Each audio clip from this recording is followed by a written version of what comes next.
அன்பிற்குரிய போதகர் அருள் திரு ஜே பவனிராஜன் அவர்கள் பாரம்பரிய குறித்த இறையியல் உரையை நம்முடைய அரங்கிலே நமக்கு இப்பொழுது தருவார்கள். பிதாவாகிய கடவுளாலும் ஆண்டவராகிய இயேசு கிறிஸ்துவனாலும் உங்கள் அனைவருக்கும் கிருபையும் சமாதானம் உண்டாவதாக. அன்பானவர்களே, இந்த விசேஷித்த நாளில் குறிப்பாக இந்த தளத்தின் மூலமாக, கிருபையின் நேரங்கள் தளத்தின் மூலமாக அருமையான அட்வொகேட் அவர்கள் ஏற்கனவே அறிமுகப்படுத்தியது போல் இந்த தளம் 5 ஆண்டுகளாக அதுக்கு மேலே இந்த 5வது ஆண்டிலே இது அடியெடுத்து வைத்து இது எப்படி துவங்கியது, எப்படி கர்த்தருடைய ஊழியத்தை செய்து வருகிறது, இன்னும் செய்து வருகிறது நம்மிடத்தில் விளக்கினார்கள்.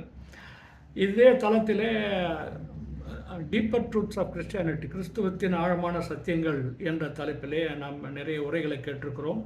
சில உரைகளை இந்த தலைப்பிலே உங்களோடு பேசக்கூடிய வாய்ப்பையும் பகிர்ந்து கொள்ளக்கூடிய வாய்ப்பையும் ஆண்டவர் எனக்கு இந்த தலன் மூலமாக கொடுத்தார். அருமையான சகோதரர்களுக்கும் நான் நன்றியை தெரிவித்துக் கொள்கிறேன். உங்கள் அனைவருக்கும் என் மாலை வணக்கத்தையும் ஆண்டவராக இயேசு கிறிஸ்துவினாலே வாழ்த்துதலையும் தெரிவித்துக் கொள்கிறேன். நமக்கு கொடுக்கப்பட்டிருக்கிற தலைப்பு பாரம்பரிய திருச்சபையின் இறையியல் நம்பிக்கைகள். ரொம்ப ஒரு சிறப்பான தலைப்பு. ஏன் சிறப்பான தலைப்புனா, இப்போ நிறைய பேருக்கு இது மெயின்லைன் சர்ச்சஸ் என்று அறியப்படுகிறது, அல்லது எஸ்டாப்ளிஷ்ட் சர்ச்சஸ் என்று அறியப்படுகிறது. இது என்ன, இந்த சபைகள்லாம் என்னன்னு சொன்னால், பொதுவாக நம்ம எல்லாருக்குமே தெரிந்த விஷயந்தான். அந்த பாரம்பரிய திருச்சபைகள் என்று சொல்லும்போது பொதுவாக ரோமன் கத்தோலிக்க சபை, eastern orthodox church, oriental orthodox church, Lutheran church, Anglican communion, இவைகள் தான் சொல்லப்படுகிறது. நீங்கள் குறிப்பாக கவனித்து பார்த்தீங்கன்னா இந்த மெத்தடிஸ்ட்டு, பேப்டிஸ்ட்டு, இது போன்ற சபைகள் இன்னும் இதுக்குள்ளே வரலை, அந்த ஹிஸ்டாரிக்கலி ஸ்பீக்கிங். ஆனால் அவைகளுக்கும் அந்த அந்தஸ்துகள் இருக்கிறது, மேலை நாடுகளிலும் இங்கேயும் அந்த அந்தஸ்துகள் இருக்கிறது என்று நாம் சொல்லுகிறோம். இந்த பாரம்பரிய கிறிஸ்தவ சபைகள், ட்ரெடிஷ்னல் சர்ச்சஸ் அல்லது எஸ்டாப்ளிஷ்டு சர்ச்சஸ் என்று சொல்லும்போது 2 காரியங்கள் அவைகளிலே அடங்கியிருக்கிறது.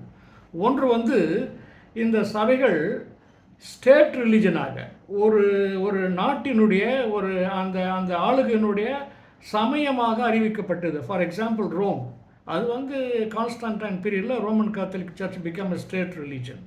அந்த ரிலிஜன் அந்த நாட்டினுடைய ரிலிஜனமாக இருக்கிறது. இங்கிலாண்டில் சர்ச் ஆஃப் இங்கிலாண்டு அது ஆரம்பிக்கப்படும் போது, ரோம்லேருந்து வெளியே வரும்போது அது ஸ்டேட் ரிலிஜன் ஆகுது.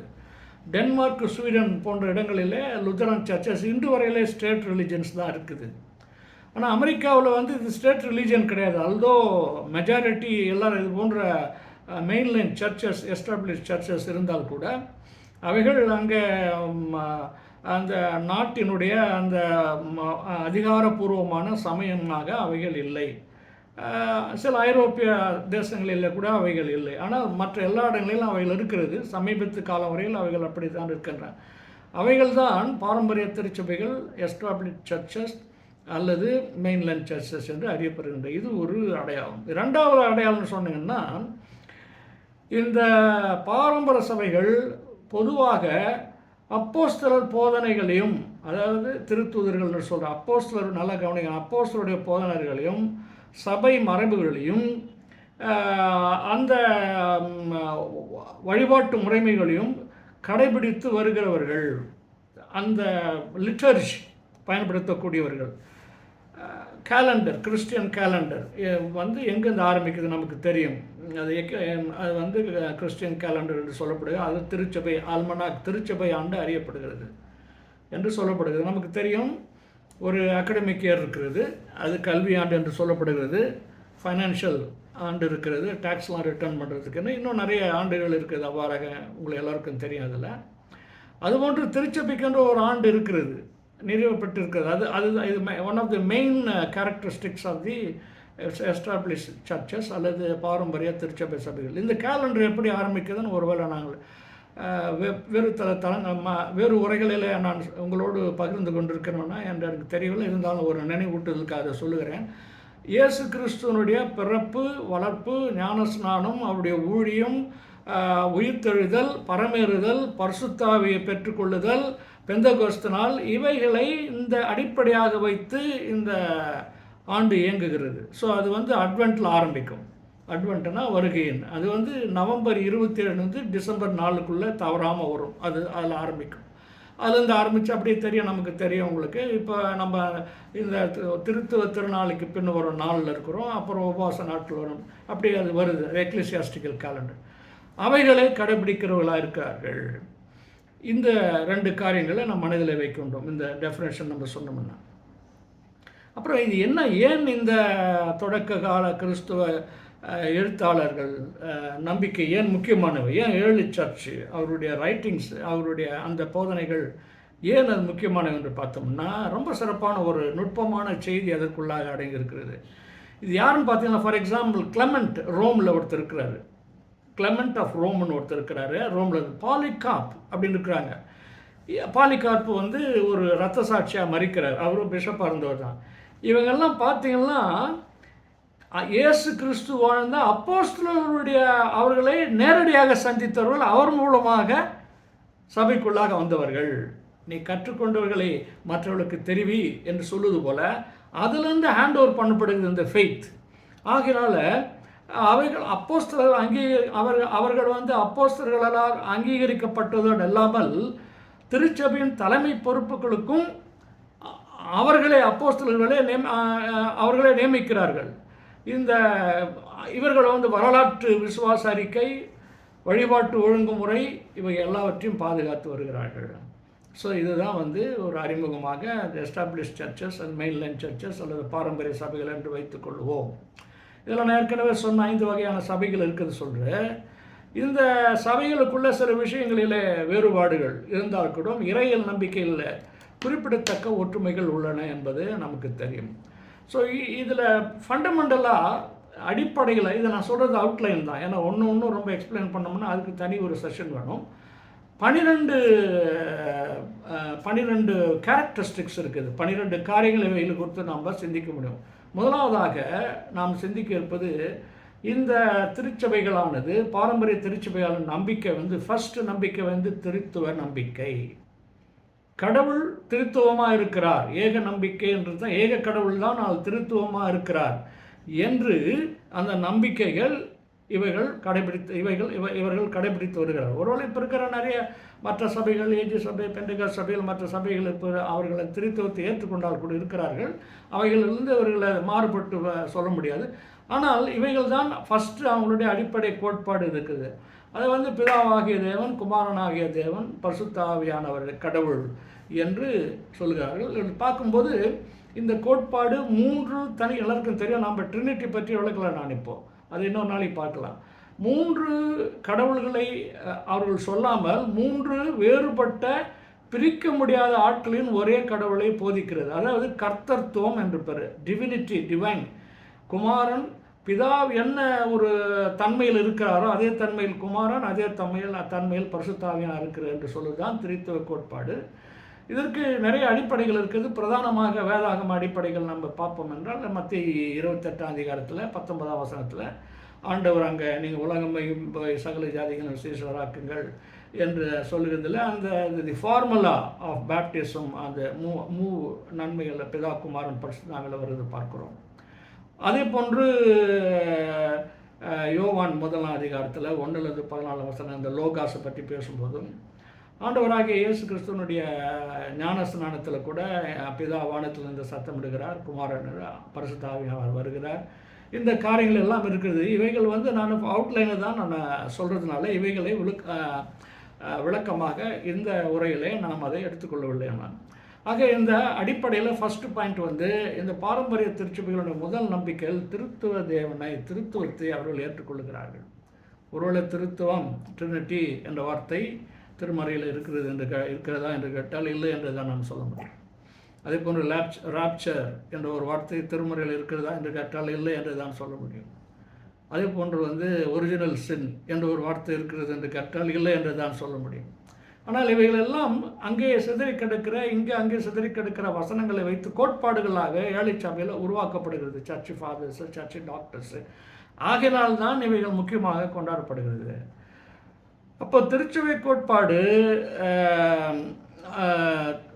ஆரம்ப திருச்சபை வந்து அந்த திருமறையை ஆழ்ந்து சிந்தித்திலிருந்து தோன்றிய கிறிஸ்துவ இறையியலின் மூலக்கல்லாக இந்த திருத்துவம் விளங்குகிறது.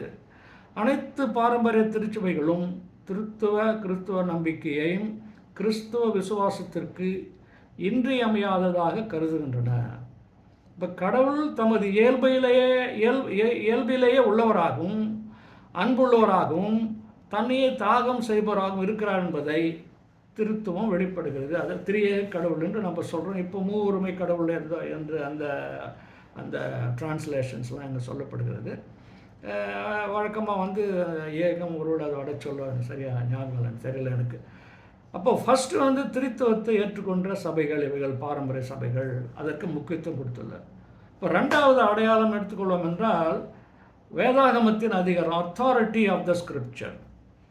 இந்த பாரம்பரிய திருச்சபைகள் வேதமானது திருமறையானது தேவனால் ஏவப்பட்டு வார்த்தை என்றும் தேவனால் வெளிப்படுத்தப்பட்டு அது தீர்க்கதரிசி மூலமாக எழுதப்பட்டது. இது நிறைய பேர் கொஸ்டின் ஆஃப் இன்ஸ்பைரேஷன் அது என்று நம்ம சொல்லுகிறார்கள். முதன்மை சாட்சி, அதுவே முதன்மை சாட்சி என்று அவர்கள் உறுதிப்படுத்துகிறார்கள்.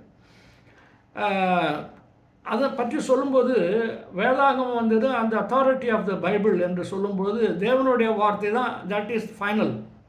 ஒரு மானுடத்தினுடைய வாழ்க்கைக்கும் விசுவாசத்திற்கும் பிராக்டிஸஸ்க்கும் மறுவாழ்வை பெற்றுக்கொள்வதற்கும் இறுதியாக இருக்கிற ஒரே ஒரு புத்தகம் என்னவென்றால் அது திருமறை. அது பரிசுத்த ஆவியானவரால் ஏவப்பட்டு கடவுளால் அருளப்பட்டு இருக்கிறது. ஒருவேளை சில சமயங்களில் அதை பற்றி கருத்துக்கள் இருந்தால் கூட the Christian belief is the first belief in the early church to declare that the scripture is the word of God. அதுக்கு வந்து தீமோத்தேயு 3:16 2 பேதுரு 1:21 வசனங்கள் வருகிறது. அதை நம்ம பார்க்குறோம். அது அத்தாரிட்டி ஆஃப் த ஸ்கிரிப்சர் என்று பார்க்குறோம்.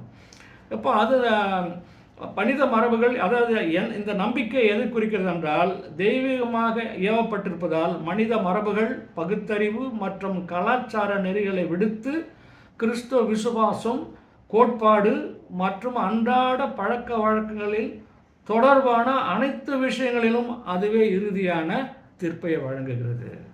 The scripture is the final authority for the Christians என்ற இந்த டீச்சிங்கை வந்து பாரம்பரிய சபைகள் முதலாவதாக சொல்லுகிறார்கள்.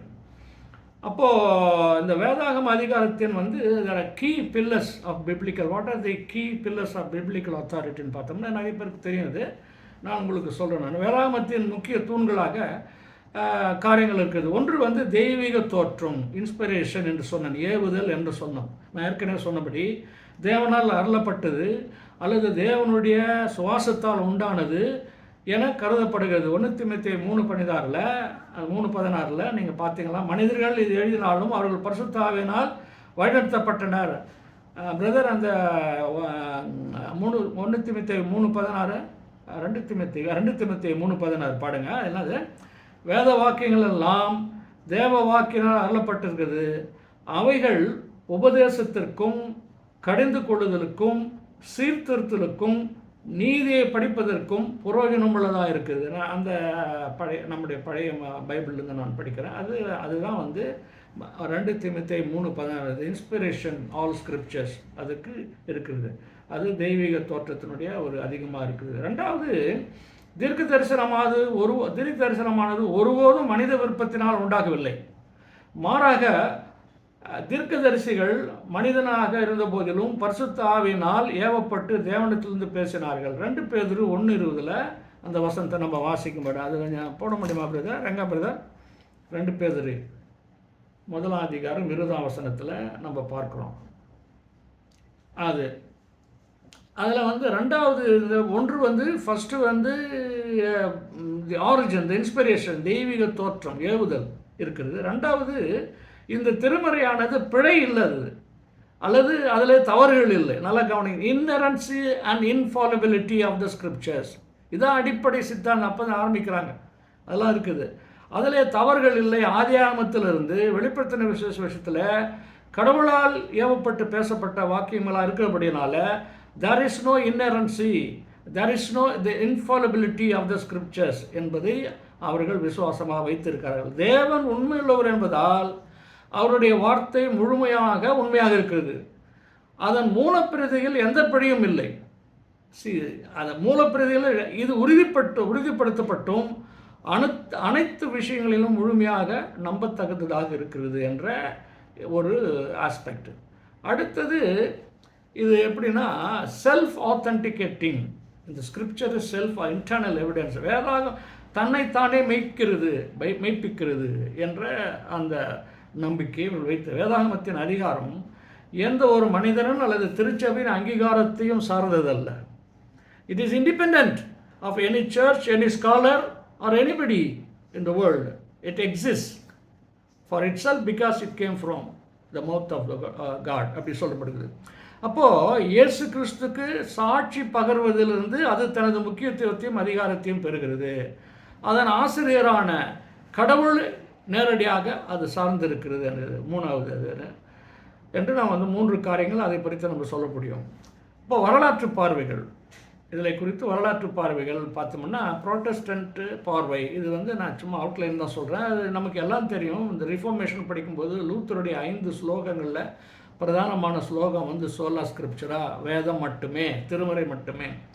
அப்போது இந்த லுத்ரனுடைய பார்வை பெர்ஸ்பெக்டிவ் என்ன இருக்குதுன்னு சொன்னால், புரோட்டஸ்டன்ட் திருச்சபை மரபு, போப்பாண்டவர்கள் அல்லது சங்கங்களுக்கு மேலாக, அது councils, Pope, tradition and councils, இவை எல்லாவற்றுக்கும் மேலாக விசுவாசம் நடைமுறையத்திற்கான ஒரே தவறாத விதி வேதாகமமே என்று அந்த சீர்திருத்தம், அதை சோலா ஸ்கிரிப்சரா என்று அவர் சொல்கிறார்.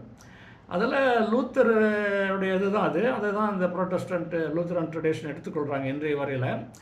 அதில் சில பிரச்சனைகள் என்று சொல்லும்போது அவர் வேறு எந்த அத்தாரிட்டியுமே அவர் எடுத்துக்கொள்ளலை சோலா ஸ்கிரிப்சரா என்று. அதோடு கூட மற்ற காரியங்கள் but this is the fundamental ப்ரோட்டஸ்டன்ட் Lutheran view என்று இருக்கிறது. இப்போ கத்தோலிக்ஸ் அண்ட் ஆர்த்தோடாக்ஸ் எப்படி இதை பார்க்குறாங்கன்னு சொன்னால், கடவுளால் ஏவப்பட்டது தான் இது. சந்தேகம் பரிசுத்தாவியில் ஏவப்பட்டது எல்லாத்தையும் எடுத்துக்கிறாங்க. ஆனால் ஒரு மரபு இருக்கிறது. மரபுகள் வேதாகம அதிகாரப்பூர்வமானது என்றாலும் அது புனித மரபு மற்றும் திருச்சபையின் போதனை அதிகாரத்துடன் மெஜிஸ்டீரியம் என்று சொல்கிறாங்க. அது டெபாசிட் ஆஃப் அது அந்த டெபாசிட் எப்படி வருதுன்னா, இது ரோமன் கத்தோலிக்குடைய வியூவு. செயின்ஸு அவங்களுடைய அந்த ப்ரேயர்கள்லாம் சேர்ந்து அந்த வால்ட் மேஜிஸ்டீரியம்ன்றது அதில் இருக்குது. கடவுளுடைய கிருபையெல்லாம் அதன் மூலமாக பைபிளோடு சேர்ந்து வருது, இணைந்து செயல்படுகிறது. இவை ரெண்டும் சேர்ந்து விசுவாசத்தின் வைப்புன்னு சொல்கிறான், டெபாசிட்டை உருவாக்குறது என்று சொல்லுகிறார்கள். அப்போ நல்லா கவனிக்கணும். அப்போ இதுதான் பிரச்சனை எல்லாம் அது ரெஃபார்மேஷனில் வந்தது என்னன்னா, ஆனால் அதுதான் அவங்க இன்றைக்கு நம்பிக்கை. போப் இஸ் ஆல்சோ இன்ஃபாலியபிள் என்று அவர் சொல்லுகிறார்கள். திருச்சபையும் திருமறையும் பாரம்பரியமும் சேர்ந்து, திருமறை மட்டும் ஒரு மனிதனுடைய மீட்புக்கு ஆதாரம் இல்லை, கேரண்டி இல்லை. திருமறையோடு இந்த பாரம்பரியத்தினுடைய போதனைகளும் சேர்ந்து தான் ஒரு மனிதனுக்கு மீட்பை கொடுக்கிறது. அதுதான் ஃபுல் அத்தாரிட்டி. அப்போ ஸ்கிரிப்சர் அலோன், அதுதான் மார்ட்டின் லூத்தர் ஸ்கிரிப்சர் அலோன் சோலா ஸ்கிரிப்சரா என்று அவர் அந்த ரிஃபார்மேஷனில் சொல்கிறார். ஸோ அது ரோமன் கத்தோலிக்குடைய மரபாக அவர்கள் அதை பார்க்குறோம். அது கேத்தலிக் மரபு பார்க்குறோம். ஆர்த்தோடாக்ஸ் ட்ரெடிஷனில் பார்த்தீங்கன்னா அது ஒரு கொஞ்சம் அதை மரபு வழி திருச்சபை திருவிவிலியத்தை இறை வழிபாட்டின் முதன்மையான பிழையற்ற எழுத்துப்பூர்வ பதிவாக கருதுகிறது. Written infallible and without error inherent written டெக்ஸ்ட்னு எடுத்துக்கிறாங்க. அதை திருச்சபையின் நூல் என்றும் அழைக்கிறார்கள். ஆனால் சோலா ஸ்கிரிப்சரா, திருவிவிலியம் மட்டுமே என்ற புராட்டஸ்டன்ட் கோட்பாட்டை இந்த ஆர்த்தோடாக்ஸ் மரபு ஏற்படுவதில்லை. அதற்கு பதிலாக அவங்க திருவிவிலியமும் புனித மரபும் சத்தியத்தின் ஒரே பிரிக்க முடியாத ஆதாரமாக ஏறக்குறைய ரோமன் கத்தோலிக்குடைய தான் இருக்கிறது என்று அவர் நம்புகிறார்கள். அப்போது லூத்தரன் மற்றும் ஆங்கிலிக்கன் மரபில் வேதாகமே முதன்மை அதிகாரம், வேதாகம் மட்டுமே என்பது லூத்தரன் அவர்கள் முழக்கம். அதே லூத்தர் மரபுகள் பயன்படுத்துகிறார்கள். இப்போ ஆங்கிலிக்கன்ஸ் ஒரு சின்ன ஆங்கிலிக்கன் என்று சொல்லும்போது church of England 1500 Henry VIII இருக்கும்போது உல்சி கார்டினல் இருக்கிறாரு, தாமஸ் கிரான்மர் இருக்கிறாரு, தாமஸ் கிராம்வெல் இருக்கிறாரு. இவங்கெல்லாம் ரொம்ப முக்கியமான அந்த இங்கிலீஷ், அது தனி இங்கிலீஷ் ரிஃபார்மேஷன் தான். அது 1400 நடக்குது. 1450 நடக்குது. அதே ரிஃபார்மேஷனோட வருது தான், ப்ரோட்டஸ்டன்ட் ரிஃபார்மேஷன் தான். But it is called English reformation. தனியாக அதுக்கு ஸ்டோரி இருக்குது, தனியாக அதுக்கு வரலாறு இருக்குது. ஒருவேளை நம்ம அதை இது வரைக்கும் பொதுவாக ஒன்று ரிஃபார்மேஷன் படிக்கும்போது லூத்தர் ஜெர்மனி ரிஃபார்மேஷன் வந்து நம்ம படிக்கிறோம். அதோட ஜான் கால்வின், மற்ற எல்லாரையும் நம்ம படிக்கிறோம். ஜான் ஹஸ், ஜான் விக்லிஃப், இவங்க எல்லாருடைய வரலாறுகளையும் நாம் படித்து வைத்திருக்கிறோம், தெரிந்து வைத்திருக்கிறோம். ஆனால் இங்கிலீஷ் அந்த ரிஃபார்மேஷன்ஸை நம்ம பொதுவாக நம்ம பேசுவதில்லை. அவங்க என்ன சொல்கிறாங்க, ரொம்ப அழகாக அவங்க ஆங்கிலிக்கன் என்ன சொல்கிறாங்க, ஒரு வெளிப்பாட்டின், தெய்வீக வெளிப்பாட்டின் உன்னதமானது, பிழையற்றது, விசுவாசம், ரட்சிப்பு தொடர்பான விஷயங்களில் இறுதி அதிகாரமாகவும் கருதுகின்றனர். ஆனால் இதை தனித்தனியாக பார்ப்பதற்கு பதிலாக வேதாகமத்தை மரபு மற்றும் பகுத்தறிவு, ரீசன், அதை ஒன்றா சேர்க்குறாங்க. ட்ரெடிஷன் அண்ட் ஸ்கிரிப்சர், அது ரெண்டு பேர். Scripture alone Lutheran tradition, tradition and reason அப்படின்னா அந்த எவ்ரிடே கான்டெக்ஸ்ட்டுக்கு அதை கொண்டு வரணுன்றது ஒரு புதிய மரபை அவங்க சேர்க்குறாங்க. அப்போது ஒரு இயங்கு நிலையான அனைத்து வயாமீடியா அல்லது நடுவழியாக இவை ரெண்டும் சேர்ந்து ஒரு இயங்கு நிலையான ஒன்றை ஒன்று சார்ந்து கட்டமைக்கப்படுகிற புரிதல் அவர்களுக்கு இருக்கிறது. சரி, இந்த வேறுபாடுகள் இருந்த போதிலும் அனைத்து பாரம்பரிய திருச்சபைகளும் பைபிளை கிறிஸ்தவ நம்பிக்கை மற்றும் நடைமுறையின் அதிகாரப்பூர்வமான ஆதாரமாக அங்கீகரிக்கின்றன என்பதை நாம் மறந்துவிடக்கூடாது. மூன்றாவதாக 12 அடையாளங்கள் சொன்னேன். மூன்றாவது வந்து ரொம்ப முக்கியமான ஒரு விஷயம், கிறிஸ்துவின் தன்மை, த பர்சன் ஆஃப் கிரைஸ்ட் அல்லது ஆழ்தன்மை. யார் இயேசுநாதர்? யார் அவர்? கடவுளா? அவர் தெய்வமா? கடவுளாக இருந்தால் எப்படி அவர் கடவுள், தெய்வம் வந்தால் அவர் எப்படி தெய்வம்? அப்படின்ற இந்த அனைத்து பாரம்பரிய திருச்சபைகளும் ஒரே அடிப்படை நம்பிக்கை அவர்கள் வைத்திருக்கிறார்கள் என்பதில் சந்தேகமே இல்லை. Dual nature of Jesus Christ, இது வந்து ஆக்சுவலாக வந்து சில வசனங்கள் அடிப்படையில் வந்து அவங்க எடுத்துக்கொள்கிறாங்க. அது மெய்யான கடவுள், மெய்யான மனிதன், அது அந்த ரெண்டு இந்த நம்பிக்கை வந்து ஏற்குறைய வந்து கவுன்சில் ஆஃப் நிசையாவில் அது உறுதி செய்யப்படுது. அடுத்தது சால்டியான் அந்த கால்சிடான் அந்த கவுன்சிலையும் இது ரெண்டும் உறுதிப்படுத்தப்படுகிறது நம்ம பார்க்குறோம். அதாவது ஒரே ஆளுமையில் தெய்வீகத்தன்மையும் மனிதமாக இரு தன்மைகளையும் கொண்டிருக்கிறார் இயேசு கிறிஸ்து என்று அது போதிக்கிறது. ஒரு வசனம் மட்டும் நான் வாசிக்கிறேன். அதில் இந்த வசனங்கள் தான் இது பவுலுடைய வசனங்களால் இருந்தால் கூட அது இதே எடுத்துக்கிறாங்க அவங்க. பழைய ஏற்பாட்டில், புதிய ஏற்பாட்டில் writings of in formulating the doctrines of sin, doctrines of salvation வந்து Paul's writings play an important role early churchesல. அதனால் சில கிரிட்டிசிசமும் இஸ்லாம் போன்றவர்கள் வைக்கிறார்கள். அதனால் அது நமக்கு பெரிய விஷயம் கிடையாது. அது அப்போ ரோமர் எழுதின நிருபத்தில் 1ஆம் அதிகாரத்தில் 5ஆம் வசனத்தில் பவுலடியிலார் இப்படி எழுதுகிறாரு. ரொம்ப அருமையான ஒரு வசனம், இந்த டூவல் நேச்சர் ஆஃப் கிரைஸ்ட். வேறு வசனங்கள் இருக்குது, நான் இது எளிமையாக நான் சொல்கிறேன். நான் பாருங்கள், அதை 5 அது பவுல் தான் சொல்லியிருக்கிறாரு. 1:5 அவர் என்ன சொல்கிறாரு, அது எப்படி சொல்கிறார், ரீசன் சொல்கிறார் அவர். மாம்சத்தின்படி, அந்த பழைய மாம்சத்தின்படி தாவீதின் சன்னதியில் பிறக்கிறார். ஒரு கடவுளுக்கு வந்து ஏது வரலாறு ஏது என்று கேள்விகள் கேட்கிறார்கள். அவருக்கு ஏது பாரம்பரியம்லாம் கிடையாது, ஜீனியாலஜிலாம் கிடையாது அப்படின்னு சொல்கிறது வந்து தமிழ் மரபுகளில், அது சைவ மரபுகளில் அந்த மாதிரி ஒரு பிரிவினர் சொல்கிறாங்க. சைவ சமயத்தில், வைஷ்ணவத்தில் அது இல்லை. ஆனால் இங்கே என்ன சொல்கிறாரு, மாம்சத்தின்படி தாவீதின் சன்னதியில் பிறந்தவர். And therefore the human nature, because he is being born in ஒரு ஜீனியாலஜியில் அவர் பிறக்கிறாரு. எங்கேருந்து வராரு அப்படின்னு சொல்லிட்டு அந்த மத்தியிலையும் நம்ம பார்க்குறோம், லூக்காவிலையும் பார்க்குறோம் அந்த ஜீனியாலஜி. மார்க்கில் இல்லை, யோவானில் அந்த ஜீனியாலஜி இல்லை பார்க்குறோம். தேவனுடைய பரிசுத்த ஆவியின்படி தேவனுடைய குமாரன் என்று அறியப்படுகிறார். எப்படி அறியப்படுகிறாரு? மரித்தோர்ந்து உயிர்த்தெழுந்ததுனாலே பலமாக வந்து அவர் தேவனுடைய குமாரன் என்று அப்போ 2 நேச்சரும் அவரிடத்தில் சமமாக இருக்கிறது என்பதைத்தான் நம்ம அதில் நம்ம பார்க்குறோம். ஆகையினால் வந்து இயேசு கிறிஸ்து ஒரே ஆளுமையில் தெய்வீகம் மற்றும் மனித இரு தன்மைகளை கொண்டிருக்கிறார் அப்படின்னு பார்க்குறோம். இந்த ஆளுமை குறித்த கோட்பாடு வந்து கிறிஸ்டாலஜி, கிறிஸ்தியல் தமிழில் அதை சொல்கிறாங்க. கிறிஸ்டியல் அதனுடைய இயேசு கிறிஸ்துடைய தன்மை, அவருடைய காரியங்களை குறித்து பேசுகிறது. இந்த ஒரு நம்பிக்கை இருக்கிறது. அப்போ இயேசு கிறிஸ்து ஒரே தெய்வீக ஆளுமையில் அவர் முழுமையான தெய்வீகத்தன்மையும் முழுமையாக மனிதத்தன்மையும் உடையவராக இருக்கிறாருன்னு சொல்லிட்டு பார்க்கும்போது ஒரு அடிப்படை கட்டமைப்பு இந்த திருச்சபைகளிலே வைத்திருக்கிறார்கள். அது வந்து கட்டமைப்பு என்னென்னா கோர் ஃப்ரேம் ஒர்க் என்னென்னு பார்த்தீங்கன்னா ஹைப்போஸ்டாட்டிக் யூனியன் சொல்கிறாங்க. அது கிபி 451 நடைபெற்ற கால்சடான் சங்கத்தில் அது வந்து முறையாக வருவிக்கப்படுகிறது. நம்ம இதெல்லாம் நம்ம டீட்டெயிலாக படிக்கலை, அந்த நம்பிக்கைகள் மட்டும் நம்ம அவுட்லைனாக சொல்லிட்டுருக்குறாங்க. அது குழப்பம் இல்லை, தெய்வீகம் மற்ற மனிதத்தன்மையில் ஒன்றோடொன்று கலந்து புதிய மூன்றாவது அல்லது கல்பத்தன்மையை உருவாக்குதில்லை. அப்படி இல்லை, அதில் குழப்பம் கிடையாது, மாற்றமும் கிடையாது. இயேசு மனித உருவை ஏற்றபோது அவரது தெய்வீகத்தன்மை மாற்றம் அடையவில்லை. அது குழப்பமின்றி மாற்றமின்றி பிரிவின்றி இந்த 4 கிளாஸ் சொல்கிறாங்க. இவ்விரு தன்மைகளும் தனித்தனி இரு ஆளுமை தத்துவங்கள் ஆட்தத்துவங்கள் ஆளுமைகளாக பிரிக்கப்படுகின்றன, விலைகள் இன்றி. இவைகள் வந்து ஒருபோதும் ஒன்றிலிருந்து மற்றொன்றை பிரித்தெடுக்க முடியாது. அதாவது கடவுளுக்கு கடவுளாகும், மனிதனுக்கு மனிதனாகும், கடவுளுக்கு இதுதான் சிம்பிளாக நம்ம புரிஞ்சுக்கணும் கிறிஸ்டாலஜி பற்றி நம்ம படிச்சுக்கணும். அப்போ முழுமையான தெய்வீகம் இயேசு கடவுளின் நித்தியகுமாரன் என்றும் பிதாவாகிய கடவுளின் அதே தெய்வீக சாராம்சத்தை அவர் பகிர்ந்து கொள்வர் என்றும் இந்த கோட்பாடு நமக்கு சொல்லுகிறது. கடவுளுக்கு உரிய பெயர்கள், பண்புகள், செயல்கள், ஆராதனை ஆகியவற்றை புதிய ஏற்பாடு நேரடியாக இயேசுவுக்கு பொறித்து பேசுகிறதை நாம் நிறைய நேரங்களில் பார்க்கலாம்.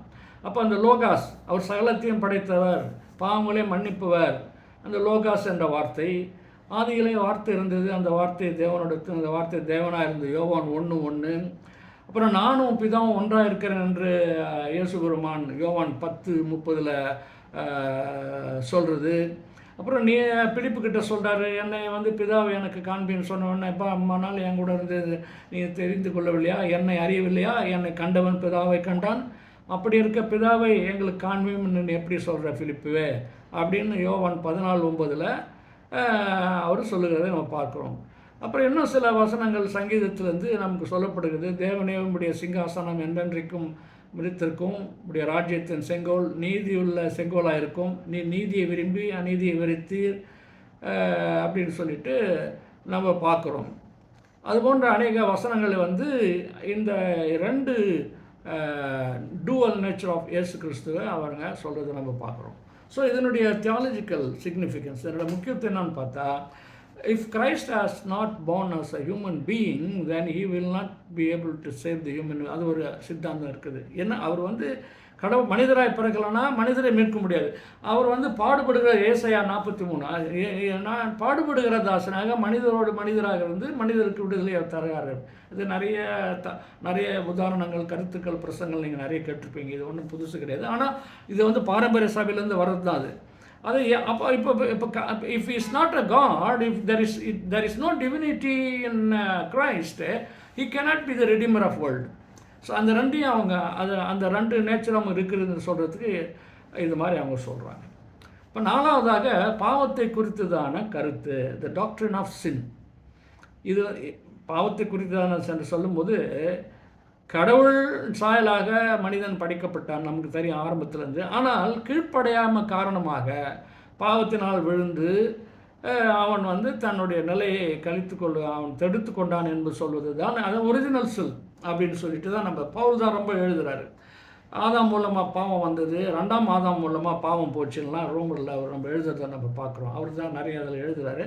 But the concept of the doctrine of sin வந்து அந்த மனிதர் அது வந்து ஆதியாகமம் 3ஆம் அதிகாரத்துலேயும் ரோமர் 3:23 அதை பற்றியான கருத்துக்கள் சொல்லப்படுகிறது. அப்போ பாவம் என்பது தனிப்பட்ட ஒரு தவறான செயல் மட்டும் இல்லை. Roman Catholic church 2 type of வச்சுருக்கிறாங்க. வீனியல்ஸ், அது பணத்துக்கு ஏதான பாவம், சாதாரண பாவம் என்று சொல்லப்படுகிறது. அதனுடைய டீட்டெயில்ஸ்க்கு நான் போகல, பட் இதுக்கு கான்செப்ட் மட்டும் சொல்கிறேன். பாவத்தை அப்போ மனித இயல்பையும் சமூகத்தையும் பாதிக்கும் ஒரு நிலையாக புரிந்து கொள்ளப்படுகிறது. அதாவது ஒரு தனிப்பட்ட மனிதனுடைய தவறான செயல் மட்டுமல்ல, அது மாறாக மனித இயல்பையும் சமூகத்தையும் பாதிக்கும் ஒரு நிலையாக புரிந்து கொள்ளப்படுகிறது. இந்த சின் பாவத்தை குறித்ததான கொள்கை, இது டாக்ட்ரின் ஆஃப் சின். அப்போ அதனால சில கான்சிக்வன்சஸ் வருது. என்ன அந்த கான்சிக்வன்ஸ்ன்னு பார்த்தீங்கன்னா, சும்மா சிம்பிளாக கடவுளத்திலேருந்து பிரிந்து போகிற ஒரு நிலைமை, அறநெறி சீர்கேடு, ஆவிக்குரிய மரணம், இதெல்லாம் வந்து எபிசோட்லேருந்து அடுக்கிறாங்க. மனித உறவுகளில் ஏற்படும் முறிவு. இப்போது இந்த பாவத்தின் காரணமாக மனுக்குலத்தால் தன்னைத்தானே மீட்டுக்கொள்ள இயலாது, அது முழுமையாக கடவுளின் கிருபையை சார்ந்து இருக்குது. ரோமர் 5:12 அந்த வசனத்தை நம்ம பார்க்குறோம். மனிதன் தன்னுடைய முயற்சியால் ரட்சிப்பை பெற முடியாது, அவனுக்கு தேவனுடைய கிருபை தேவை என்ற அந்த கருத்து பாவத்தோடு சேர்ந்து சொல்லப்படுகிறது. அது டாக்டரின் ஆஃப் சின்னோட சேர்ந்து. நல்லா கவனிங்க, I am only explaining the outlines, because each concept can be theologically biblically தனித்தனியாக நம்ம சொல்ல முடியும். But we are only speaking அடையாளம், பாரம்பரிய திருச்சபையுடைய நம்பிக்கைகள் என்ன, இவைகளெல்லாம் இருந்தது என்று நான் சொல்கிறேன். ஐந்தாவதாக ரட்சிப்பு பற்றிய நம்பிக்கை, சால்வேஷன் த்ரூ ஜீசஸ் கிரைஸ்ட். இது ரட்சிப்பு குறித்த கோட்பாடு கிறிஸ்துவ விசுவாசத்தின் மையமாக திகழ்து, சென்ட்ரல் தீம் அதான் சொல்லுகிறது. அது எப்படின்னா, அந்த திருச்சபைகள், பாரம்பரிய திருச்சபைகள் என்ன எப்படி சொல்லுதுன்னா, ஒன்று கிறிஸ்துவின் வாழ்க்கை, the life of Jesus Christ, சிலுவையில் அவர் தமக்காக செலுத்தின பலியாகிய மரணம், அட்டோன்மெண்ட், நமக்காக அட்டோன்மெண்ட், அது சொல்கிற தேரி அட்டோன்மெண்ட், மரித்தோரிலிருந்து உயிர்த்தெழுதல், resurrection and the grace of God. இப்போ இந்த காரியங்கள் ஒரு மனிதனுடைய மீட்புக்கு இருக்கிறது என்ற நம்பிக்கை. இது ஒன்று குறித்து நிறைய விஷயங்கள் பேச முடியும், நிறைய வசனம் இருக்குது. அப்போ லுத்ரன் பார்வையில் அது எல்லாருக்கும் தெரியும். ரோமர் 1:17 விசுவாசத்தினாலே நீதிமான் பிழைப்பான் என்று சொல்லப்படுகிறது. அது ஒரு ஜெர்மன் மொழியில் டிரான்ஸ்லேட் பண்ணும்போது விசுவாசத்தினால் மட்டுமே எழுதிடுறாரு லூத்தர், என் ஃபெய்த் அலோன் அப்படின்னு எழுதிடுறாரு. அந்த அளவுக்கு அவர். ரோமன் கேத்தலிக் என்ன சொல்கிறாங்க, விசுவாசம், கிருபை மற்றும் தி சாக்ரமெண்ட்ஸ் அதையும் அவங்க சேர்த்துக்கிறாங்க. ஆர்த்தடாக்ஸ் பார்வையில் தியோசிஸ் என்ற ஒரு கொள்கை, அதாவது மனிதன் தேவனோடு ஒன்றி போகும் நிலைமை, அதுதான் சால்வேஷன்ன்ற ஒரு நிலையை சொல்கிறாங்க. அப்போ சால்வேஷனை பற்றிய கருத்து இதெல்லாம் அதனுடைய அவுட்லைன் இது. ஆறாவது இந்த sacramental life of the church, திருச்சபையினுடைய திருவருட் சாதனங்களை குறித்ததான கொள்கை. அப்போது இந்த பாரம்பரிய திருச்சபையில் மிக சிறப்பான அம்சங்களில் ஒன்று இந்த சாக்ரமெண்ட்ஸ், இந்த அருட்சாதன இறையலாகும். இப்போ அருட்சாதனம் என்னன்னு சொன்னால், கடவுளுடைய கண்ணினால் காண முடியாத கடவுளுடைய கிருபையை ஒரு வெளிப்படுத்தக்கூடிய, கண்ணுக்கு தெரியும்படியாக வெளிப்படுத்தக்கூடிய ஒரு அடையாளமாக தான் அதை வைத்திருக்காரு. நிறைய கன்ஃபர்மேஷன் கிளாஸில் இதை பற்றி நீங்கள் படிச்சிருப்பீங்க, நிறைய இடத்துல அது மாதிரி சொல்லுவாங்க. அப்போது அந்த அருட்சாதனங்கள் ப்ரோட்டஸ்டன்ட் ட்ரெடிஷனில் 2 இருக்குது. ரோமன் கத்தோலிக்க ட்ரெடிஷனில் 7 வச்சுருக்கிறாங்க, நம்ம 2 வச்சுருக்கிறோம். அதை ஒன்று திருமுழுக்கு, அந்த ஞானஸ்நானத்தில் 4 முக்கியமான காரியங்கள் வலியுறுத்தப்படுகிறது. ஒன்று கிறிஸ்துவோடு இணைதல், 2வது பாவ மன்னிப்பின் அடையாளம், 3வது சபையில் சேர்க்கப்படுதல், 4வது பரிசுத்த வாழ்க்கைக்கான ஒரு புதிய வாழ்க்கை. அது பேப்டிசத்தோட பேப்டிசத்தை பற்றி நம்ம பேசுகிறோம், அது பெரிய சப்ஜெக்ட்டு. நான் அவுட்லைன் சொல்லிட்டேன், திரும்ப உங்களுக்கு அதை நிறைவேற்றுகிறேன் நான். அப்போ கேத்தலிக்ஸ் இந்த திருவிருந்து, இந்த சாக்ரமெண்ட்டு சொல்லும்போது என்ன பார்த்தீங்கன்னா, நம்ம 2 தான் நம்ம வச்சுருக்கிறோம். ஏன் 2 தான் வச்சுருக்கிறோன்னா, ப்ரோட்டஸ்டன்ட் சமயத்தில், லூத்ரன் அந்த ப்ரோட்டஸ்டன்ட் சமயத்தில் அவங்க என்ன சொல்கிறாங்கன்னா, நாம் எடுத்துக்கொள்ளக்கூடிய இந்த திருவருட்சாதனங்கள் ஒன்று இயேசு கிறிஸ்துவினால் போதிக்கப்பட்டிருக்க வேண்டும், அல்லது அப்போஸ்தலர்களால் போதிக்கப்பட்டிருக்க வேண்டும். A Christian should follow what has been either taught by Jesus Christ or by the apostles, early apostles. இந்த 2 சோர்ஸ் இல்லாமல் வேறு எந்த காரியத்தையும் எடுத்துக்கொள்ளக்கூடாது தான் அடிப்படையான அந்த சீர்திருத்த, குறிப்பாக மார்ட்டின் லூத்தருடைய இது. அப்போது அந்த திருவந்தில் இயேசுநாதனுடைய ரத்தம், அவருடைய உடலை பற்றி தொடர்பான மறை உண்மைகள் அதில் இருக்கிறது. 2 ரோமன் கத்தோலிக்க சபையில் அவங்க என்ன சொல்கிறாங்கன்னு சொன்னால், அந்த போதகர், அந்த ப்ரீஸ்ட், அந்த வசனங்களை கான்சக்ரேட்டிங் அந்த வேர்ட்ஸை சொல்லும்பொழுது, இதன் சரீரம், இதனுடைய ரத்தம் என்று அந்த ராபோசனத்தில் சொல்லப்படுகிற செலிப்ரேஷன் ஆஃப் ஈகாரிஸ்டில் சொல்லப்படுகிற அந்த வசனங்கள் சொல்லும்போது, அப்பமும் அந்த திராட்சரசம் உண்மையான ஆண்டவருடைய சரீரமாகவும் இரத்தமாக மாறுகிறது என்று அவர்களுடைய விளக்கம். ப்ரொட்டஸ்டன்ஸுடைய விளக்கம் தேர் இஸ் நோ சேஞ்ச், பிரெட்டாக தான் இருக்குது, வைனாக தான் இருக்குதுன்னு சொல்லிட்டு, but that is transubstantiation, the other one is consubstantiation. இந்த வசனங்கள் சொல்லப்படும் போது, அப்பத்தின் அடியிலும் அப்பத்தின் மேலும் அப்பத்தின் உள்ளும் ரசத்தின் மேலும் இயேசு கிறிஸ்துவனுடைய பிரசன்னம் the presence of Christ is there. அது வந்து கான்சப்ஸ்டான்சியேஷன் என்ற ஒரு தேர் இருக்குது. ஆனால் இது வந்து வெறுமனே நினைவு சின்னம் அல்ல, இது தேவனுடைய கிருபை வழங்கப்படும் ஒரு வழியாக அது அனுசரிக்கப்படுகிறது என்று இந்த திருவிருந்து பற்றிய சொல்லப்படுகிறது. ஏழாவதாக வந்து திருச்சபை பற்றிய நம்பிக்கை, the church as the body of Christ. திருச்சபை வந்து மணவாட்டி சபை அப்படின்னு சொல்கிறேன் இல்லையா. பாரம்பரிய திருச்சபைகள் திருச்சபையை வெறும் ஒரு அமைப்பாக மட்டும் பார்க்காமல் கிறிஸ்துவால் நிறுவப்பட்ட தெய்வீக மனித சமூகமாக அது பார்க்கப்படுகிறது. அப்போ 2-3 காரியங்கள் அதில் சொல்கிறாங்க. ஒன்று வந்து அது விசுவாசிகளுடைய கூட்டம், திருச்சபை என்பது விசுவாசிகளுடைய கூட்டம். 2வது அது கிறிஸ்துவின் சரீரம், அதை மணவாட்டிய சபைன்னு சொல்கிறாங்க இல்லையா. அது யாரெல்லாம் இயேசு கிறிஸ்து ஏர்லி சர்ச்சு தான் மணவாட்டி சபைன்றது. இப்போ நம்ம நிறைய சபைகளில் அவங்க சொல்லிங்கிற மாதிரி நம்ம பிரசங்கள்லாம் கேட்குறோம். நாங்கள்லாம் மணவாட்டி சபை ஏர்லி சர்ச்சுடைய கன்ஃபெஷன் அது அவங்களுடைய இது சர்ச்சை. பரிசுத்த ஆவியின் ஆலயம் என்று நீங்களே ஜீவனுடைய தேவனுடைய ஆலயமாக இருக்கின்ற அந்த சபைகள். இந்த 3 காரியங்கள் வந்து சபையை குறித்துதான அந்த திருச்சபையை பற்றி தான் நம்பிக்கையாக இருக்கிறது என்று சொல்லுகிறோம். அப்போ புதிய ஏற்பாட்டில் பார்த்தீங்கன்னா திருச்சபையை விவரிக்க பயன்படுத்தும் முதன்மையான உருவகம் கிறிஸ்துவின் சரீரம் என்று நாம் பார்க்குறோம். இது விசுவாசிகள் அனைவரும் ஒன்றோடு ஒன்று இணைக்கப்பட்ட அங்கத்தினர்கள் என்பதையும் அவர்கள் கூட்டாக இயேசுவை பிரதிநிதித்துவப்படுத்துகிறார் என்பதையும் கிறிஸ்து அதன் தலைவராக செயல்படுகிறார் என்பதையும் இந்த கருத்து விவரிக்கும். அது ஒன்றும் மிகவும் பிரபலமான ஒரு பகுதி 1 கொரிந்தியர் 12:26 இப்பொழுது நீங்கள் கிறிஸ்துவின் சரீரமாக இருக்கிறீர்கள், உங்களில் ஒவ்வொருவருக்கும் அதன் அங்கமாக இருக்கிறன்ற அந்த 1 கொரிந்தியர் 12:27 அந்த வசனத்தை ஆதாரமாக வைக்கிறார்கள். இதோடு இல்லாமல் வரலாற்று திருச்சபையின் 4 அடையாளங்களை அறிக்கையிடுகிறது.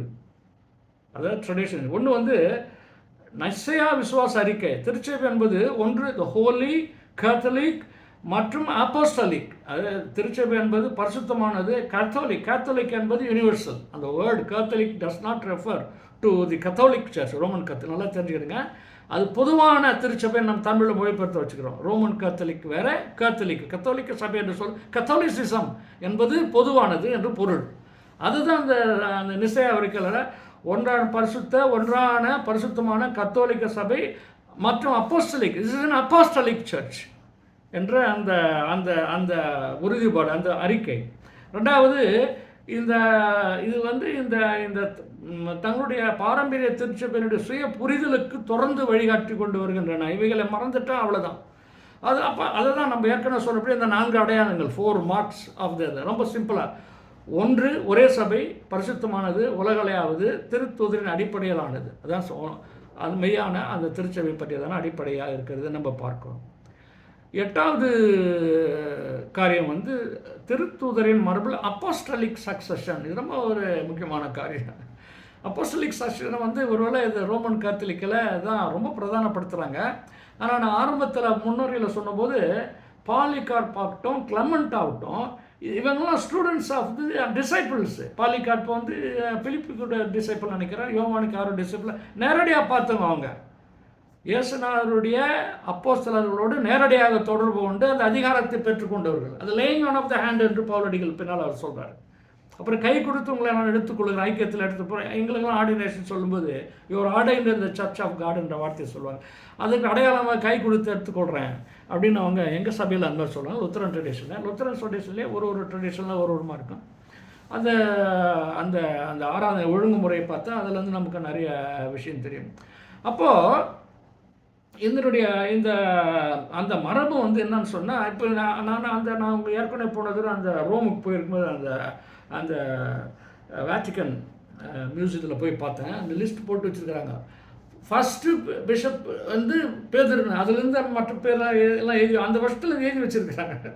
பட் ரோமன் கேத்தலிக் சபை வந்து என்ன சொல்கிறாங்க, இந்த சபையின் பேதுருவாக இருக்கிறாய், இந்த சபையில் உன் மீது என் சபையை கட்டுவேன் என்று ஆண்டவர் சொல்லுகிறபடினால தி ட்ரூ ஃபவுண்டேஷன் தாய் சபை என்பது நாங்கள் தான் என்ற கருத்து அவர்கள் இன்னும் அதில் ஸ்ட்ராங்காக இருக்கிறாங்க.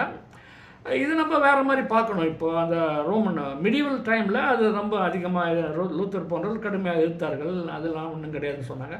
பட் அப்போஸ்டலிக் சக்ஸஸ்ன்றது really something that we should definitely take. ஏன்னா அதுக்கு ஆதாரங்கள் இருக்குது. அது ஏன் இதனுடைய நோக்கம் என்ன, நல்லா கவனிங்க. உண்மையான போதகத்தை பாதுகாத்தல். wherever there is no, this may be strange to some denominations this time, இங்கே இருக்கிற சபைகள்லேயே அல்லது மற்றவங்களுக்குள்ள கூட அது வித்தியாசம் பண்ணலாம். ஆனால் நீங்கள் திருமறையின் ஆழத்துலையும் நம்ம அந்த வரலாறு நம்ம படிக்கும்போது சொல்லி இப்போ பார்த்தீங்கன்னா the true teachings இதான் சேவ் பண்ணுது. உண்மையான போதகங்களை பாதுகாத்தல். ரெண்டாவது சபையின் ஒற்றுமையை நிலைநிறுத்துதல். மூணாவது கொள்கை ரீதியான தொடர்ச்சியை பேணுதல். அது இந்த 3 காரியங்கள் வந்து இந்த அப்போஸ்டலிக் சக்சஸினுடைய அடிப்படையாக இருக்கிறத நம்ம பார்க்குறோம். இந்த கோட்பாடு கத்தோலிக்க, ஆர்த்தடாக்ஸ், ஆங்கிலிக்கன் மற்றும் லூத்தரன் மறைகளில் குறிப்பாக முக்கியத்துவம் வாய்ந்ததாக இது நிகழ்கிறது. 9வதாக வந்து பரிசுத்த வாழ்க்கை, த கால் டு ஹோலினஸ். நல்லா கவனிக்கணும். இப்போ நிறைய நேரத்தில் நம்ம ஹோலினஸ் வாழ்க்கையை வந்து சில சபைகளில் தான் இருக்குது. இந்த சபைகள் எங்கள் சபை, அந்த சபை நம்ம நினைக்கிறோம் நிறைய காலத்தில். இது this is not peculiar to India. நல்லா கவனிக்கணும். இன்னும் கவனிச்சிங்களா, இப்போ இண்டிபெண்டன்ட் சபைகள்லாம் இருக்குது. இந்த இண்டிபெண்டன்ட் சபைகள் இப்போ இருக்கிறதுக்கு வந்து இதற்கு ஆதாரங்கள் உண்டு. ஆனால் அப்போது இருந்த இண்டிபெண்டன்ட் சபைகளுக்கும் இப்பொழுது இருக்கிற இண்டிபெண்டன்ட் சபைகளுக்கும் பெருத்த வேறுபாடு இருக்கிறது. அவைகளை குறித்ததான பகிர்வு இது இல்லை. அதனால் நான் அதை பேச மாட்டேன். நான் ஒன்று சொல்கிறேன். ஆங்கிலிக்கன் சபை உருவான போது, சர்ச் ஆஃப் இங்கிலாந்து உருவான போது நீங்கள் திருப்பி பழையபடி தான் எல்லாத்தையும் நீங்கள் செஞ்சுருக்கிறீங்க. ஒன்று என்ன மாற்றம், லாட்டின் தொழுகை வந்து இங்கிலீஷில் வச்சுட்டேன், லாட்டின் பைபிளை தூக்கிப்பில் போட்டு தமிழ் பைபிள் வச்சுட்டேன். மற்ற மரபுகள்லாம் நீ வச்சுருக்கிறீ. அப்படியே பொக்கை போடுறது, வாங்க தூணை முத்தமிடுறது, அந்த எல்லாம் வச்சுக்கிறேன். மாதா சலுகுது அதுக்கு எல்லாம் வச்சுருக்கிறேன் சொல்லிட்டு ஒரு குரூப் வராங்க. Those group is called Puritans. அந்த பியூரிட்டன்ஸ் தான் பேப்டிஸ்ட் வராங்க. அதில் தான் வந்து இவங்க அந்த பியூரிட்டன் குரூப்பு தான் இவர் விசுவாச இது மோட்ச பிரயாணத்தை எழுதின பிலிகிரிம்ஸ் ப்ராக்ரஸ் எழுதின ஜான் பனியனு அவங்களால வராங்க, அந்த குரூப்பில் வராங்க. அவங்க இது எதிர்க்கிறாங்க. அவங்க திருமறையின் கோட்பாடுகளின் அடிப்படையிலே அவர்கள் வந்து இந்த சபையோடு வேறுபட்டார்கள் வழியாக இப்பொழுது இருக்கிற வேறுபாடுகள் அது இல்லை. அது வந்து இப்போ நம்ம பார்க்கலாம். ஒரு உதாரணத்துக்காக சொல்கிறேன், நான் பாசிங் ரிமார்க்காக சொல்கிறேன். அது இப்போது நம்ம பேச முடியாதில்லை, இப்போ நமக்கு நேரம் இல்லை. ஸோ அந்த தன்மைகள் இருந்து கொண்டே இருந்தது. இந்த பரிசுத்த வாழ்க்கை என்பது the church it self insisted. Early சர்ச்சில் இருந்து எல்லா சபைகளும் அதை இன்சிஸ்ட் பண்ணுறாங்க. அதில் முக்கியமான அம்சங்கள் என்னன்னா ஒரு 5 அம்சம் சொல்ல வச்சு. ஒன்று வந்து ஜபம், 2வது வந்து நோன்பு, 3வது வந்து ஆராதனை, 4வது வந்து தியானம், 5வது வந்து இரக்கம். இதெல்லாம் இந்த பரிசுத்த வாழ்க்கைக்கான 5. 6வது வந்து சேவை, சர்வீஸ். அப்போ கிறிஸ்துவ வாழ்க்கை பரிசுத்தமாக வாழ்வதற்கான அழைப்பாக பார்க்கப்படுகிறது. கிறிஸ்துவ வாழ்க்கையின் குறிக்கோள் கிறிஸ்துவை போலவே மாறுவதாகும். இந்த டிசைபிள்ஷிப்னு நேற்று தான் யார்கிட்ட பேசிட்டு இருந்தேன். டிசைபிள்ஷிப்ன்ற வார்த்தை பைபிளில் கிடையாது. ஆனால் காஸ்ட் ஆஃப் டிசைபிள், நீ சீஷராக இருப்பதனுடைய காஸ்ட் என்னென்னு இருக்குதுன்னு சொல்லிட்டு அதில் அந்த பார்த்தீங்கன்னா லேர்னர்னு பேர், காப்பி பண்ணுறவன் அர்த்தம். ஆண்டவரை போல அவரை பார்த்து அதே மாதிரி என் பிதா எப்படி செயல்படுகிறாரோ அதை பார்த்து நானும் செயல்படுகிறேன். There is no teaching from the Father to Jesus Christ, but Christ sees Father how he acts and then he does the same thing. அவன் தான் டிசைபிள். அதுபோல் வாழ வேண்டும். அந்த டிசைபிள்ஷிப்பை ஒரு நாளைக்கு பேசலாம். அதில் ரொம்ப முக்கியமான ஒரு கருத்து இருக்குது. ஒருவேளை நேரம் தான் அதுக்கு வாய்ப்புகள் இருந்தால். அப்போது கிறிஸ்துவ வாழ்வின் குறிக்கோள் கிறிஸ்துவ போல மாறுவதாகவும், இதில் என்ன செய்கிறாங்க, திருச்சபையின் புனிதர்கள் நம்பிக்கைக்குரிய சீர்திருத்தத்திற்கும் கடவுளின் உருமாற்றும் அருளுக்கும் சான்றுகளாக கருதப்படும். அதை தான் சில சயின்ஸ் அவங்க கொண்டு வராங்க.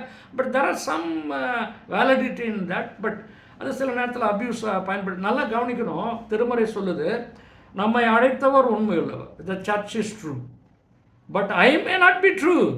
நான் வந்து உண்மையாக இருக்கிற ஆள் கிடையாது. என்னுடைய சபையில் நிறைய குறைபாடு. யாருடைய கையில் அந்த சபை இருக்குது, அவன் தான் தப்பு பண்ணுறான். சபை இஸ் நாட் டூ. அதுதான் மனவாட்டி சபைன்றது நம்ம மறந்து விடவே கூடாது. ஃபண்டமெண்டல் ஃபவுண்டேஷன் ட்ரூத் அதுதான். ஆக வந்து இந்த 5 காரியங்கள் வந்து நான் உங்களுக்கு சொன்னேன். மனித வாழ்க்கை பரிசுத்த வாழ்க்கைக்கு அழைக்கப்படுவது கால் டு ஹோலினஸ் வந்து ஜபம், நோன்பு, ஆராதனை, தியானம், இரக்கம், சேவைன்னு சொல்லிட்டு இந்த நம்ம பார்க்குறோம். 10வதாக நான் சொல்கிறது வந்து வழிபாடு மற்றும் மரபின் முக்கியத்துவம், கிறிஸ்டியன் வர்ஷிப் அண்ட் லிட்டர்ஜி. இந்த லிட்டர்ஜி வந்து பேசணும்னா நிறைய பேசணும். பட் இருந்தால் நான் ஒரு அவுட்லைன் சொல்கிறேன். பாரம்பரிய திருச்சபைகள் கிறிஸ்துவ வாழ்வின் மைய செயல்பாடாக வழிபாட்டிற்கு மிகுந்த முக்கியத்துவம் அளிக்கிறது. நான் முதல்ல சொன்னேன் அந்த சர்ச்சு கேலண்டர் எப்படி பிரிக்க வைக்கப்பட்டிருக்குது, இயேசுநாதனுடைய வாழ்க்கையின் அடிப்படையில் அட்வென்ட்டில் ஆரம்பித்து எப்படி அது ஒரு சைக்கிளாக வருது அப்படின்னு சொல்லிட்டு நான் ஏற்கனவே சொன்னேன். நான் அதனால் அதை தான் அவங்க அதனுடைய அந்த வழிபாட்டு முறைகள் பொதுவாக ஒரு 4-5 ஐட்டம் இருக்குது. அதுதான் அந்த மெத்தட் லிட்ரேச்சரில். ஒன்று வேதாகம பகுதிகளை வாசித்தல், சங்கீதங்கள் மற்றும் கீர்த்தனைகளை பாடுதல், ஜபம், பிரசங்கம், விசுவாச பிரமாணம், நற்கருணை ஆராதனை. இது ஷார்ட்டாக அந்த லிட்ரேச்சரில் இருக்கிற இது ஒன்று நம்ம விளக்கம் பண்ண முடியும். அப்போ இந்த வழிபாடு மற்றும் மரபின் முக்கியத்துவம் Christian worship and liturgy is the simple, one of the strongest simples of the traditional சபையாக இருக்குது. நம்ம பார்ப்போம். திருவழிபாடு என்பது வெறும் சடங்கு மட்டுமல்ல, அது கடவுளை வழிபடுவதில் திருச்சபைக்குள் பங்கேற்பும் ஆன்மீக வளர்ச்சிக்கான ஒரு வழியாகவும் அது அமைகிறது என்று நம்ம இதை புரிந்து கொள்ள வேண்டும். அப்போ பாரம்பரிய சபைகள் வழிபாட்டை மிகவும் முக்கியமாக கருதுகின்றன. இவை அனைத்தும் பல நூற்றாண்டுகளாக வளர்ந்த சபை மரபுகளின் பகுதிகளாக இவைகள் என்று காணப்படுகிறது. 11வது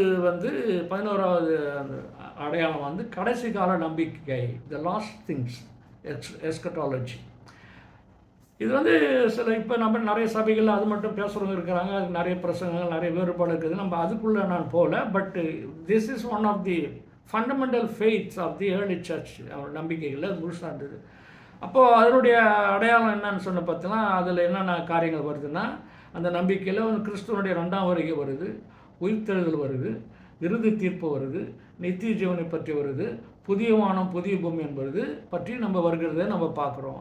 இப்போ ரொம்ப சாதாரணமாக வேதாகம ஆதாரங்கள் மத்திய 25 இருக்குது, 1 தெசலோனிக்கர் 4 இருக்குது, வெளிப்படுத்தின விசேஷம் 21 இருக்குது. 21:1 ரொம்ப அற்புதமான ஒரு வசனம். அதாவது புதிய பூமிக்கு வருதுன்றார். அதில் இன்னொன்று ஒரு விசேஷம் என்னன்னு பார்த்தீங்கன்னா, அலங்கரிக்கப்பட்ட மணவாட்டி போல இருக்குது. நான் இதில் வேறு பிரசங்கெலாம் பண்ணுவேன், ஆனால் அது அவசியம் இல்லை. ஸோ அது பரலோக ராஜ்யமே இங்கே இறங்கி வருகிறது என்ற அந்த ஒரு கருத்து ரொம்ப முக்கியமான கருத்து. இந்த வசனத்தை பற்றி ராதாகிருஷ்ணன் ரொம்ப சிறப்பாக எழுதியிருக்கிறார், விளக்கம் எழுதியிருக்கிறார். அவருடைய புரிதல் எழுதுகிறாரு. அது சிலது ரொம்ப ஏற்றுக்கொண்டது. ஏன்னா அவர் அதை யோசிக்கிறாரு, இப்படி என்ன the whole it is a transformed world. என்ன ஒவ்வொரு கரடியும் பசுவும் ஒன்றா இருக்கும், பாம்பு எல்லாம் ஒன்றா புல் சாப்பிடும். இதெல்லாம் அந்த ப்ராஃபிட்ஸுடைய அந்த தீர்க்க தரிசனம், அந்த டிசைர்ஸ் எல்லாம் அதில் இருக்குது, வெளிப்பாடாக இருக்குது. ஸோ அப்போ அந்த எஸ்கட்டாலஜிக்கலில் முக்கியமான காரியங்கள், the new heaven and the new earth, அது செகண்ட் கம்மிங், இறுதி தீர்ப்பு, இதெல்லாம் நம்ம இருக்கிறத நம்ம பார்க்குறோம். அப்போ 12வதாக சமூக பொறுப்பு ஒன்று, இது முக்கியமானது. பாரம்பரிய இறையில் தனி மனித ரட்சிப்பை மட்டும் பேசுவதில்லை, நல்லா கவனிச்சுக்கணும். இப்போ இதில் நிறைய கருத்துக்கள் இருக்குது, நிறைய பிரசங்கங்கள், நிறைய பகுதிகள் இருக்குது சொல்கிறேன். அது என்ன சொல்லுதுன்னா, அந்த சர்வீஸ் நம்ம எல்லாம் மிஷினரிகள் எல்லாம் அதை செஞ்சுக்கிறோம். கல்வி, மருத்துவம், ஏழை நலன், சமூக நீதி மற்றும் மனித கண்ணியம் ஆகியவற்றையும் வலியுறுத்துகிறதா இருக்கிறது. அப்போ சமூக பொறுப்பை பற்றிய ஒரு புரிதல் ஆரம்பத்தில், the charity, one of the 3 pillars of the நம்ம பார்த்தோம். நம்ம அந்த லென்ட் டேஸில் charity was one of the 3 pillars of sign of இது. அது ஒரு முக்கியமான ஒரு பகுதியாக இருந்தது நம்ம பார்க்குறோம். ஏழை நலன் நிறைய திருமறையில் வசனங்கள். ஏன் Jesus go to the extent of saying, உன்னுடைய சொத்தை விற்று ஏழைகள் கொடுத்துட்டு என்னை பின்பற்றி வா என்ற அளவுக்கு அவர் சொல்கிற அளவுக்கு கிவிங், கொடுத்தல். அது மற்ற அந்த தர்மன்றதுக்கு அதுக்கு ரொம்ப வேறுபாடுகள் இருக்குது. பவுலடிகள் அதை பற்றி பேசுகிறாரு, இயேசு பெருமான் பேசியிருக்கிறாங்க ஏழை திருச்சபைகளில். லேவியராகமம் 19-21 அதிகாரங்கள்லாம் 19ஆம் அதிகாரத்தில் நம்ம படித்து பார்த்தோன்னா ரொம்ப சிறப்பாக இருக்குது. 7ஆம் வருஷத்தில் நீ மறு அறுப்புக்கு போகக்கூடாது. நான் சின்ன பிள்ளையாருக்கு நல்லா ஞாபகம் இருக்குது. நாங்கள் கிராமத்துக்கு போவோம், அங்கே லீவ் நாளில் போனோம்னா அப்போ நாங்கள் அந்த மணிலா வேர்க்கடலை மலாக்கட்டை அப்படின்னு பேசுவோம், அது வழக்கு சொல்லுங்கள். அங்கே போவோம், அங்கே போயிட்டு அது அங்கே அது அந்த கடலை காயை பிரிப்பாங்க. பிரித்தோன்னா மூட்டையாக கட்டி இந்த மூட்டைக்கு எவ்வளோ காசு கொடுக்க மாட்டான், மரக்கல்ல வேர்க்கடலையை பிடிச்சி போட்டுருவான். இது முடிஞ்ச பிறகு அது ஃபஸ்ட்டு அறுப்பு. 2வது அறுப்புக்கு நாங்கள் போவோம், அது ஒரு மூட்டை தேரும், நெல்லும் அது மாதிரி தேரும். அதை என்ன சொல்கிறான், அதையும் எடுத்துகிட்டு போவான். லேவியராகமம் சொல்லுது, அதை ஏழைக்கு விட்டுரு, ஏழைப்பாடி பரதேசிக்கு விட்டுரு, எடுத்துக்காத. சோஷியல் ஜஸ்டிஸ், எக்கானமி, இதெல்லாம் திருச்சபையினுடைய சமூக பொறுப்புகளுக்கு அடையாளமாக இருக்கிறதே பார்க்குறோம். அப்போது இந்த இறையல் நம்பிக்கை 2000 ஆண்டுகளாக வளர்ந்து கிறிஸ்து விசுவாசத்தின் செல்வமாக அது வைக்கப்பட்டிருக்கிறது. இந்த நம்பிக்கையின் மையத்தில் திருத்துவ தேவன், இயேசு கிறிஸ்துவின் மீட்பு பணி, பரிசுத்தாவின் செயல், வேதாகமத்தின் அதிகாரம், திருசபையின் சாட்சி, திருவருட்சாதன வாழ்க்கை, பரிசுத்த வாழ்வு, நித்திய நம்பிக்கை, இவைகள் எல்லாம் உள்ள அடங்குகிறது என்று நம்ம பார்க்கிறோம். இப்போ இக்கோட்பாடுகள் கடந்த காலத்தில் எச்சங்கள் அல்ல, மாறாக உலகம் முழுவதிலும் உள்ள லட்சக்கணக்கான கிறிஸ்தவர்களின் ஆராதனை, பணி, ஆன்மீகம் மற்றும் சாட்சியம் ஆகியவற்றை இவை இன்றும் வடிவடித்து வருகின்றன. அப்போ பாரம்பரிய சபைகளுக்கான சவால்களை எதிர்கொள்ளும் இந்த வேளையில் அந்த பரிசுத்த அப்போஸ்தல விசுவாசத்தை காத்து வருவதன் மூலம் பல நூற்றாண்டுகளாக பறைசாற்றப்பட்டு வருகின்ற நற்செய்தியின் நிறைவான உண்மைக்கும் இந்த நிலையான உண்மைக்கும் சாட்சி பகர்கின்றன. எனவே பாரம்பரிய இறையியல் என்பது கடந்த காலத்தின் நினைவுகள் சின்னம் அல்ல, அது இன்றும் கிறிஸ்து விசுவாசத்தையும் சபை வாழ்வையும் வழிநடத்தியுள்ள உயிருள்ள மரபாகும். இயேசு கிறிஸ்து நேற்றும் இன்றும் என்றும் மாறாதவராக இருக்கிறார் என்ற இந்த வசனத்தை நினைவுபடுத்தி வாய்ப்புக்கு நன்றி சொல்லி இந்த என்னுடைய பகிர்தலை நான் முடிவித்துக் கொள்கிறேன். இப்பொழுது I leave the session to brother John Francis advocate. நன்றி, வாய்ப்புக்கு நன்றி.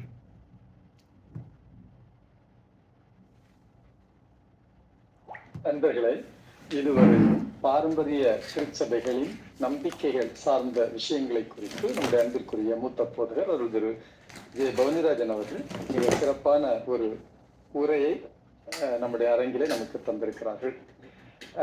சேலா வானொலி மூலமாக இணைந்திருப்பவர்களிடமிருந்து ஒரு கேள்வி வந்திருக்கிறது. பிரதர் பால் சென்னையிலிருந்து ஒரு கேள்வி வந்திருக்கிறது. 7வது பாயிண்ட் பவனிராஜன் சார் பிரசன்ட் பண்ண அந்த 7வது பாயிண்ட் சரியா புரியல, அதை கொஞ்சம் விளக்கமா சொல்ல முடியுமா என்கிற ஒரு கேள்வி வந்திருக்குது. பவனிராஜன் சார், அந்த 7வது பாயிண்ட் மட்டும் நீங்க இப்ப பேசுங்க, அதுக்கப்புறம் நம்ம அடுத்த. இப்போ 7th பாயிண்ட் வந்து நான் என்ன சொன்னேன்,